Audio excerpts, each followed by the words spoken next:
let's clobber verse number 3, Romans 1. You know this one. Women exchanged natural relations. Men committed shameful acts with other men. And there it is in one paragraph. Suddenly, Paul is the patron saint of homophobia.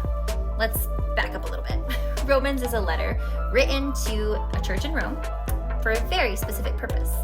In chapter 1, Paul is setting up a trap. He's listing off everything his audience would expect to hear about those people, outsiders, Gentiles, sinners. And his Jewish readers, they are nodding along. But then, plot twist, chapter 2 opens with, you therefore have no excuse. Paul just flipped the script. He's not saying, here's a list of sins to preach against. He's saying, hey, religious folks, don't get cocky. You're guilty too. So it's a rhetorical setup. He's building tension, and then he uses it to level the playing field. But even if we did take Romans 1 on its own, let's talk about what it actually says.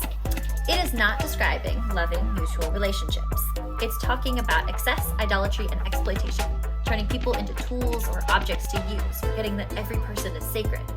And there's a reason Paul's language is wild. Paul is painting this picture of what happens when people stop honoring others as sacred.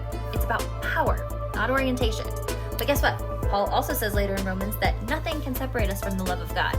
Not height, not depth, not angels, not demons, and certainly not who you love. Romans 1 doesn't condemn queer people. It condemns people who dehumanize others. There's a big difference.